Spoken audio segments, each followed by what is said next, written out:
Terima kasih matur sepaduwun atas penghormatan dekan-dekan telah sudah ditampil di pagelaran.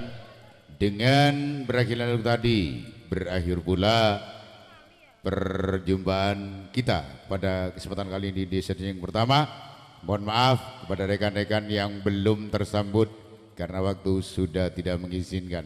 Jumpa lagi nanti malam di season yang kedua. Terima kasih.